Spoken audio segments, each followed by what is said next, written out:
Hello students, let us start lesson number 34, The King of the Golden River, part 1. तर ही story आहे, तर त्याचे दोन पार्ट्स आहेत. तर आपण इथं पहिला पार्ट बघणार आहे की गोल्डन रिव्हरचा किंग कोण आहे किंवा ती गोल्डन रिव्हर काय आहे. तर या लेसनमध्ये आपण बघूयात. Long, long ago, in the mountainous part of a country, there was a fertile valley. There were many waterfalls leaping down the mountain tops, but not into the valley. They all ran down the other side of the mountain. One of the falls was very high and shone like gold in the beams of the evening sun. People called it the Golden River. तर आपल्याला या पॅरेग्राफमध्ये golden रिव्हरबद्दल सांगितलेलं आहे. Golden river म्हणजे ही सोन्याची नदी आहे का, तर नाही, पण ती सोन्यासारखी दिसतीये. तर त्याच्या अगोदर इथं आपल्याला सांगितलं की ही कुठं होती, तर mountainous part of a country, म्हणजे एका देशात खूप असा माउंटनस म्हणजे डोंगराळ भाग होता. तर तिथं काय होती, फर्टाईल व्हॅली. व्हॅली म्हणजे काय की आपण त्याला मराठीत दरी म्हणतो, आणि फर्टाईल म्हणजे सुपीक, सुपीक अशी दरी होती. आणि तिथं काय होते, खूप सारे वॉटरफॉल्स होते त्या माउंटन टॉप्सवरून लिपिंग डाऊन, म्हणजे त्या माउंटन टॉपवरून खाली येणारे. पण त्या व्हॅलीमध्ये कुठलाही धबधबा नव्हता.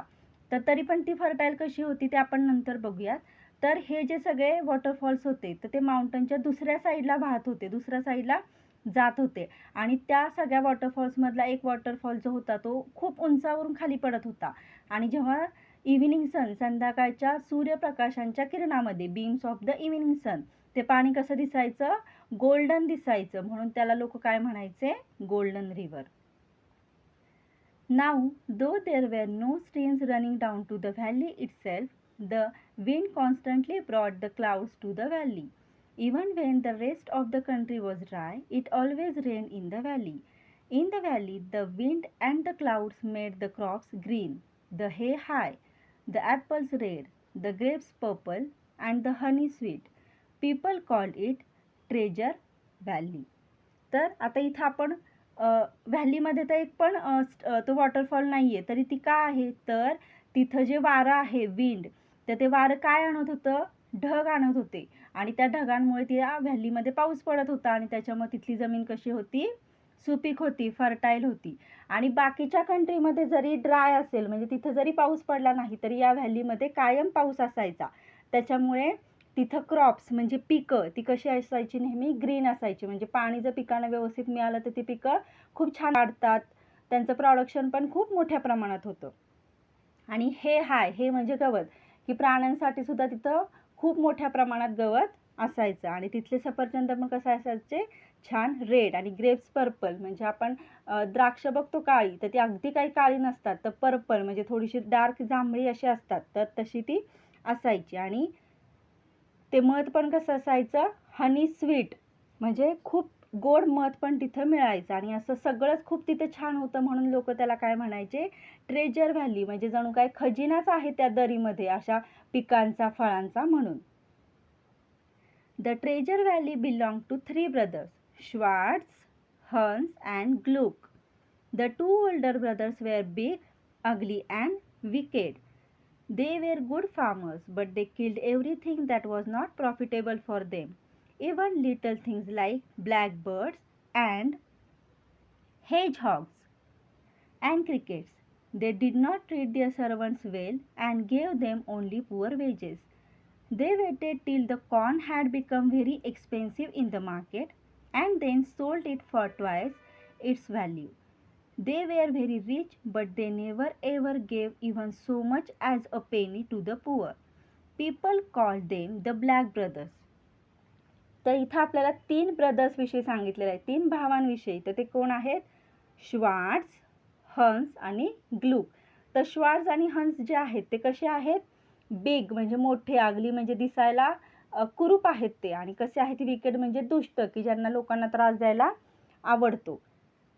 आणि ते काय करायचे, ते चांगले फार्मर्स होते, गुड फार्मर्स होते, चांगले शेतकरी होते. पण त्यांना जे प्रॉफिटेबल नसायचं, म्हणजे जे त्यांना नको असायचं शेतामध्ये, तर त्यांना ते काय करायचे, किल्ड, त्यांना मारून टाकायचे. म्हणजे कोण, की छोटे छोटे बर्ड्स असतील किंवा छोटे प्राणी असतील, म्हणजे काय, ब्लॅक बर्ड्स, की पक्षी असतील, आणि हेजहॉग्स म्हणजे काय, आपण त्याला म्हणतो साळींदर, मराठीत काय म्हणतो, साळींदर, आणि क्रिकेट्स. क्रिकेट्स म्हणजे नाकतोड्यांसारखे कीटक. तर या सगळ्यांना ते काय करायचे, मारून टाकायचे, कारण की यापासून त्यांना काहीच फायदा मिळत नसायचा. आणि त्यांच्या घरी जे सर्वंट होते किंवा त्यांच्या शेतात जे काम करणारे सर्वंट होते त्यांना पण ते चांगले वागवायचे नाहीत आणि काय करायचे, पुअर वेजेस द्यायचे, म्हणजे कमी पगार द्यायचे, कमी पैसे द्यायचे. आणि कॉर्न म्हणजे काय आपण म्हणतो त्याला, मका. तर मक्याचं पीक त्यांच्याकडे आलं असेल तर ते मक्याचा साठा खूप करून ठेवायचे अगोदर, आणि जेव्हा त्या मक्याला चांगला भाव मिळेल, म्हणजे आता समजा मक्याला त्यांच्या 50 रुपीज मिळतात, पण ते खूप स्टोअर करून ठेवायचे, आणि जेव्हा मक्याला आता 70 रुपीज झाला, 80 रुपीज झाला, तर ते काय करायचे, मग डबल विकायचे, त्याच्या डबल किमतीनं तो मका विकायचे. अशा प्रकारे त्यांच्याकडे खूप पैसे होते, ते खूप श्रीमंत होते. तरी पण त्यांनी कुणाला सुद्धा पेनी, म्हणजे अगदी एक पैसा पण, 1 रुपया पण कुणालाही त्यांनी दिलेला नाहीये. त्याच्या अशा त्यांच्या सगळ्या वाईट गुणांमुळे लोक त्यांना काय म्हणायचे, black brothers. The youngest of the 3 brothers was only 12 years old. He was just the opposite of his brothers. He was kind to every living thing, though his own brothers were cruel to him and made him to do all the cooking and the mending and the housework for them. तर आता हा तिसरा जो मुलगा आहे, तिसरा जो भाऊ आहे, तर त्याचं नाव काय आहे, ग्लूक. तो किती वर्षाचा होता, 12 वर्षाचा होता. आणि तो त्याच्या भावांच्या विरुद्ध होता. भावांच्या विरुद्ध म्हणजे काय, स्वभावाने विरुद्ध होता, की तो खूप चांगला वागायचा सगळ्यांशी. त्याचे दोन्ही भाऊ जरी त्याच्याशी वाईट वागत असतील, क्रूअलपणे वागत असतील, म्हणजे ते त्याला चांगली वागणूक देत नसतील, तरी तो त्यांच्याशी खूप चांगला वागायचा. त्याच्यामुळे ही दोन्ही भाऊ जे आहेत त्याच्याकडून खूप काम करून घ्यायचे घरातलं. मग मेंडिंग म्हणजे काय, दुरुस्ती असेल कसली, तर ते पण त्याला ते सगळं जबरदस्तीनं करायला लावायचे. One evening the 2 brothers had gone out. As usual they had warned Gluck to let nobody in and give nothing out. Gluck was to get their dinner ready for them. आणि एके संध्याकाळी काय होतं, की ते दोघं भाऊ बाहेर जात आहेत, आणि ते बाहेर जाताना त्याला काय वॉर्निंग देऊन जातात, धमकी देऊन जातात, की हे बघ, तू कोणालाही आत घ्यायचं नाहीस किंवा आपल्या घरातलं सुद्धा कोणाला बाहेर काही द्यायचं नाहीस, आणि तू आमच्यासाठी जेवण रात्रीचं बनवून ठेव. Now let us see page number 80. It was raining very hard outside and the weather was very cold. Just then there was a double knock on the door. Gluck went to the window and put his head out to see who it was. He saw the most extraordinary looking gentleman standing at the door. आणि त्या संध्याकाळी काय होत होतं, खूप मोठा पाऊस पडत होता, आणि त्याच्यामुळे वेदर, हवामान पण कसं होतं, खूप व्हेरी कोल्ड, खूप थंड होतं. आणि तेव्हाच त्या ग्लुकला दारावरती, आपल्याला खाली पिक्चरमध्ये दिसतंय की एक जण डबल नॉक, त्यानं 2 वेळा वाजवले, दारावर ठकठक केलेली आहे. मग आता ग्लुक वरून बघतोय की कोण आले खाली, तर त्याला काय दिसतंय, एक एक्स्ट्रा ऑर्डिनरी लुकिंग जेंटलमन, म्हणजे तो कोणीतरी वेगळाच असा माणूस त्याला खाली दिसतोय. The strange visitor was very short, with a large nose, red cheeks, curly moustache and merry twinkling eyes.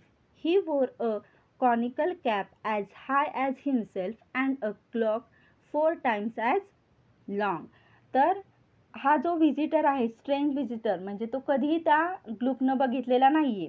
तर तो कसा असतो, आपल्याला इथे पिक्चरमध्ये दाखवले तसं खूप शॉर्ट, उंचीने तो कमी असतो, आणि त्याचं नाक बघा कसं आहे, लार्ज, खूप मोठा आहे, आणि त्याचे चिक्स, गाल कसे आहेत, लाल आहेत, आणि कर्ली मुस्ताच म्हणजे मिशी, त्याची कशी आहे, कर्ली, म्हणजे आपण त्याला कुरळे केस म्हणतो, तसे कुरळी मिशा आहे त्याची. आणि त्याची आईज कशी आहेत, की आपल्याला आनंद झाला की आपले डोळे जसे लकाकतात, आपण मराठीत म्हणतो, तर म्हणजे त्याचे उदास असे डोळे नाहीये, तर ते ट्विंकलिंग आईज आहेत. आणि त्यानं काय घातली आहे, कॉनिकल कॅप. इथं आपल्याला कॅप दिसतीये शंकूच्या आकाराची, कॉनिकल म्हणजे शंकूच्या आकाराची, आणि क्लोक घातलेला आहे त्यानं, म्हणजे काय, इथं आपल्याला दिसतंय बघा, a warm piece of clothing, की त्यानं खूप मोठं असं एक, बाहेर आपल्याला इथं दिसतंय असं त्यानं घातलेलं आहे. आणि ते जे क्लोक आहे, तर ते कसं आहे, 4 टाइम्स ॲज लॉंग, म्हणजे हा माणूस जेवढा आहे त्याच्या 4 पट तो क्लोक मोठा आहे त्यानं घातलेलं ते. I am wet, let me in, said the stranger. तर तो स्ट्रेंजर त्याला काय म्हणतोय, की मी वेट म्हणजे मी ओला झालोय, मी भिजलोय, तर प्लीज मला आत घे. I beg pardon sir, said Gluck, I am very sorry, but I really can't. My brothers would beat me to death if I did any such thing. त्याच्या ग्लुक काय म्हणतोय, बेग पार्डन म्हणजे मी तुमची क्षमा मागतो, पण मी तुम्हाला आत घेऊ शकत नाही. का? तर तो म्हणतोय की जर मी आत घेतलं तर माझे जे भाऊ आहेत ते मला मरेपर्यंत मारतील. Beat me to death. But Gluck saw how hard it was raining and how cold it was, and how wet the gentleman looked. So he opened the door and let the stranger in. Gluck thought he would let the stranger get warm inside for some time and ask him to leave before his brothers came home. पण आता ग्लुक तर चांगला असतो स्वभावानं, तर त्याला भीती वाटत असते त्याच्या भावांची. पण तो बघतोय की हा जो व्हिजिटर आहे तर तो कसा झालाय, खूप पाऊस पडत असल्यामुळे तो भिजलेला आहे आणि बाहेर खूप थंडी पण आहे. म्हणून तो दार उघडतोय आणि तो काय विचार करतोय की हा जरा माणूस थोडा घरात बसेल, थोडंसं ऊब मिळेल त्याला घरात आणि तो लगेच जाईल. त्याचे भाऊ यायच्या आत तो निघून जाईल. The stranger, however, had no plans of leaving. In fact, he had had nothing to eat for 2 days and was very hungry. It melted Gluck's heart to hear this. So he decided to give the stranger a part of his own dinner. आणि आता ग्लुकच्या मनात हे सगळं असतं की हा stranger थोड्यानं निघून जाईल, पण स्ट्रेंजरला काही लवकर तिथून जायचं नसतं. का? तर स्ट्रेंजरला भूक लागलेली असते. म्हणून तो ग्लुकला काय म्हणतोय, अरे मी 2 दिवस झालं काहीच खाल्लं नाही, त्याच्यामुळे मी कसं आहे, खूप हंग्री आहे, मला भूक लागलेली आहे. मग त्याच्यामुळं हे सगळं ऐकून काय झालेलं आहे, ग्लुकचं हार्ट मेल्ट झालंय. म्हणजेच काय की त्याला खूप वाईट वाटलंय, मनापासून त्याला या स्ट्रेंजरची मदत करावीशी वाटली. म्हणून त्यानं ग्लुकनं स्वतःच्या वाटणीचं जे जेवण होतं ते त्याला देऊन टाकलेलं आहे. Before the stranger had eaten it, however, the wicked brothers returned. They were shocked to see the little gentleman sitting in the house. आणि तो जेंटलमन ते फिनिश करायच्या अगोदरच, ते संपवायच्या अगोदर कोण आलेला आहे तिथं, ते ब्रदर्स आलेले आहेत. आणि त्या ब्रदर्सला अजिबात तिथं ते हा माणूस आवडलेला नाहीये. At once the brothers began to shout at Gluck. Schwartz threw a rolling pin at Gluck. At that instant the stranger put in his conical cap and the rolling pin went spinning to a corner of the room. आणि आता मग काय झालेलं आहे की त्या ब्रदर्सला खूप राग आलेला आहे, म्हणून त्यांनी ग्लुकला मारण्यासाठी एक रोलिंग पिन म्हणजे लाटणं घेतलेलं आहे आणि त्यांनी ते ग्लुकच्या दिशेनं फेकलेलं आहे. पण या स्ट्रेंजरनं काय केलंय, ॲट दॅट इन्स्टंट म्हणजे अगदी नेमकं त्याच वेळी त्यानं त्याची कॉनिकल कॅप, ती शंकूच्या आकाराची टोपी अशी मध्ये धरलेली आहे. म्हणून ते लाटणं त्या ग्लुकला लागता कुठे, स्पिनिंग टू अ कॉर्नर म्हणजे ते त्या रूमच्या एका कोपऱ्यात जाऊन पडलेला आहे. Now let us see page number 81. The brothers turned to the visitor and ordered him to get out of the house. The little man asked them humbly to let him stay as it was so cold and wet outside. But the evil brothers would not listen. They rushed at the old man to throw him out of the house. To their surprise, they found that they could not touch him. Instead, they were themselves swept into the corner with the rolling pin. आणि आता त्या ब्रदर्सनं ग्लुकला लाटणं मारलेलं आहे, त्याला लागलं नाही. पण आता ते ब्रदर्स काय करतायत, त्या जो व्हिजिटर आहे, स्ट्रेंज व्हिजिटर, त्याला म्हणतात की तू आता इथून निघून जा. पण तो स्ट्रेंजर काय म्हणतोय, हंबली म्हणजे एकदम नम्रपणे, की अहो बाहेर खूप थंडी आहे, पाऊस आहे, तर मला थोडा वेळ राहू दे इथं. पण ते इव्हल म्हणजे दुष्ट, विकेड असे जे भाऊ आहेत ते दोघं, तर त्यांनी ते अजिबात ऐकत नाहीयेत. आणि त्यांनी काय केलेलं आहे, त्या माणसाला उचलून बाहेर फेकायचं म्हणून ते त्याच्याकडे धावलेले आहेत. पण ते त्या जेंटलमनला टचच नाही करू शकले. का? तर त्याला टच करायच्या अगोदरच ते त्या रोलिंग पिन सारखे कुठे पडलेले आहेत, कोपऱ्यात जाऊन पडलेले आहेत. Then the old gentleman gathered his cloak and cap and said, "At 12 o'clock tonight I will call again, but since you have treated me so badly, it will be the last visit I pay you." Then he went away like a whirlwind. आणि आता gentleman काय म्हणलेलं आहे, gathered his cloak म्हणजे त्याचा जो मोठा असं इथं आपल्याला दिसतं आहे वार्म पीस ऑफ क्लोदिंग, तर त्यानं सगळं असं गोळा केलेला आहे एकत्र. आणि काय म्हणतो, आता मी चाललो इथून आणि तुम्ही माझ्याशी अजिबात चांगलं वागलेला नाहीयेत, त्याच्यामुळे मी परत 12 वाजता येणार आहे. आणि तुम्ही मला जसं वाईट वागवलंय तर त्याच्यामुळे मी काय परत तुमच्याकडे येणार नाहीये. आणि असं म्हणून तो कसा गेला, व्हर्लविंड म्हणजे वावटळ. उन्हाळ्यामध्ये बघा एकदम वारं सुटल्यावरती जमिनीचा कचरा एकदम असं वरती खूप वेगानं जसं वादळ येतं, तर तसंच ते वावटळ पण येते एकदम. तर आपण पिक्चरमध्ये वगैरे पण बघितलं की अशी गायब होताना लोक जातात. तर तसा हा व्हर्लविंड वावटळीसारखा हा जेंटलमन निघून गेलेला आहे. That night a big storm woke the brothers. It shook the house and blew away the roof. Once again the wicked brothers saw the strange visitor. He was sitting on a cloud, bobbing up and down. Bobbing up म्हणजे काय, moving quickly, की जो एक ढग आहे, cloud आहे, तो इकडून तिकडून हलतोय, तर त्याच्यावर हा स्ट्रेंजर बसलेला आहे. आणि तेव्हा काय झालेलं आहे, खूप मोठं बिग स्टॉर्म, खूप मोठं वादळ आलेलं आहे. आणि त्या वादळानं इट शुक द हाऊस, ते जे ब्रदर्स राहत आहेत ते हाऊस हललेलं आहे. म्हणजे काय, त्याची पडझड झालेली आहे आणि त्याचं जे रूफ होतं, छप्पर होतं त्या घराचं, ते उडून गेलेलं आहे. आणि तेव्हा ते छप्पर उडल्यावर त्यांना कोण दिसलेलं आहे, ढगांवरती बसलेला तो strange visitor. You may go to your brother's room. I have not damaged it, he told Hans and Schwartz. Remember, this is my last visit. You will find my card on the table. And with those words, he disappeared.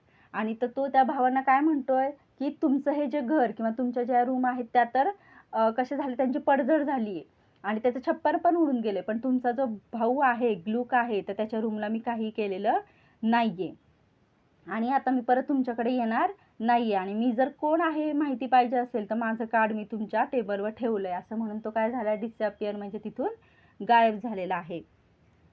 In the morning the brothers saw from the window that the storm had swept away whole trees and crops from Treasure Valley. Everywhere they saw only red sand and grey mud. The valley was a picture of ruin. The brothers then crept into the kitchen. On the kitchen table there was a small white card. आणि त्या कार्डवर काय खाली लिहिलेलं आहे, south west wind square. Square म्हणजे एक पदवी आहे. तर आता आपण ह्या पॅराग्राफमध्ये काय झालं बघूयात, की दुसऱ्या दिवशी सकाळी ते भाऊ जेव्हा खिडकीच्या बाहेर बघतात तेव्हा त्यांना काय दिसतंय, की त्या वादळानं खूप सारं नुकसान झालेलं आहे. तिथली सगळी झाडं, जी पिकं आहेत, की ज्यामुळे लोक त्याला ट्रेजर व्हॅली असं म्हणतायत, तर तिथं काहीही नाही आहे आता. तिथं फक्त काय आहे, फक्त चिखल. आणि त्याच्यामुळे ती व्हॅली कशी दिसते, रुईन, म्हणजे तिथलं सगळं काही नष्ट झालेलं आहे, उद्ध्वस्त झालेलं आहे. आणि त्यांना त्या टेबलवर काय दिसलेलं आहे, त्या जेंटलमॅनचं नाव, म्हणजे तो कोण होता, तर तो कोण होता, साऊथ वेस्ट विंड. तो विंड होता की ज्याच्यामुळे त्या व्हॅलीमध्ये पाऊस पडत होता आणि ती व्हॅली काय म्हणून ओळखली जात होती, ट्रेजर व्हॅली. तर या पार्ट 1 मध्ये आपण एवढंच बघितलंय. तर पार्ट 2 मध्ये बघूयात की पुढे ती ट्रेजर व्हॅली परत झाली का तशी, त्या भावांना काय पनिशमेंट मिळाली. ओके, तर इथं काही एक्सरसाइज नाही आहेत. In this way we have finish this part 1. Thank you.